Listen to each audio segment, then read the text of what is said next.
وہ پورا جو ہے بین الاقوامی غنڈے کے طور پر کام کر رہا ہے اس وقت ڈونلڈ ٹرمپ کو آپ نوبل انعام کے لیے اور سلوٹ پیش کر رہے تھے ہمارے پرائم منسٹر وینزویلا کے صدر ان کی اہلیہ کو اٹھایا ہے، یہ دہشت گردی ہے۔ وہ کہتا ہے کہ مجھے گرین لینڈ چاہیے جو ڈنمارک کے زیر انتظام ہے، ایران میں ورغلا رہا ہے وہاں کے عوام کو۔ پاکستان میں جو کچھ ہو رہا ہے تو اس کا مطلب یہ ہے کہ قتل عام شروع کر دے کوئی۔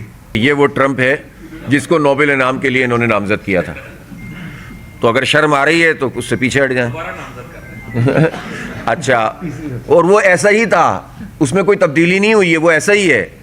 وہ پورا جو ہے بین الاقوامی غنڈے کے طور پر کام کر رہا ہے اس وقت ڈونلڈ ٹرمپ، اور اس کو آپ نوبل انعام کے لیے اور سلوٹ پیش کر رہے تھے ہمارے پرائم منسٹر، تو یہ قومی وقار کے بھی خلاف تھا۔ جو وینزویلا کے صدر کے ساتھ کیا ہے ڈونلڈ ٹرمپ نے، تو یہ انتہائی فاشزم ہے، یہ بین الاقوامی دہشت گردی ہے اور نیو کلونیلزم کا سمجھ لیں کہ یہ اظہار ہے۔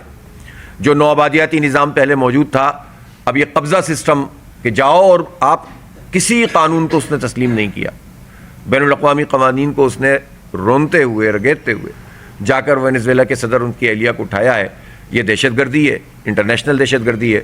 اور اب دوسری بات وہ کہتا ہے کہ مجھے گرین لینڈ چاہیے جو ڈنمارک کے زیر انتظام ہے، وہ کہتا ہے مجھے چاہیے، تو اور اسے جو چاہیے وہ میں کروں گا۔ اور تیسری طرف وہ ایران میں ورغلا رہا ہے وہاں کے عوام کو۔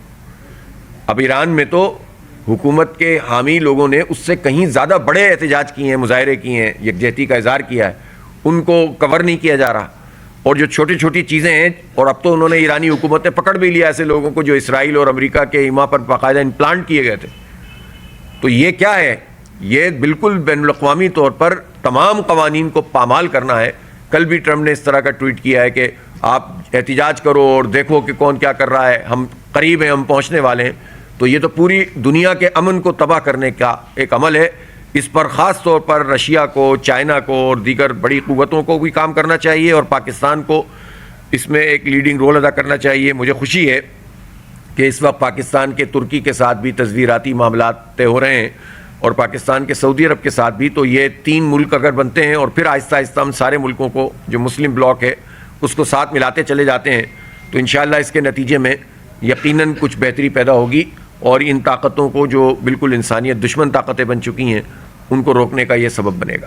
بہت شکریہ آپ سے سوال یہ ہے کہ آپ کیا یہ نہیں سمجھتے کہ جو ایران میں ہو رہا ہے یہ ایران کی اپنی پالیسیوں کا خمیازہ بھگت رہا ہے؟ نہیں، کوئی خمیازہ ومیازہ نہیں ہے، یہ سب امریکہ کی زبان ہوتی ہے۔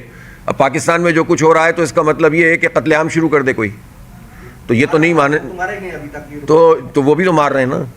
تو اس لیے یہ تو امریکہ کے ایما پر ہو رہا ہے جو کچھ ہو رہا ہے۔ جہاں تک حکومتی پالیسیوں کا تعلق ہے وہ ٹھیک ہونی چاہیے، وہ عوام دوست ہونی چاہیے، اس پہ کس نے اعتراض کیا ہے۔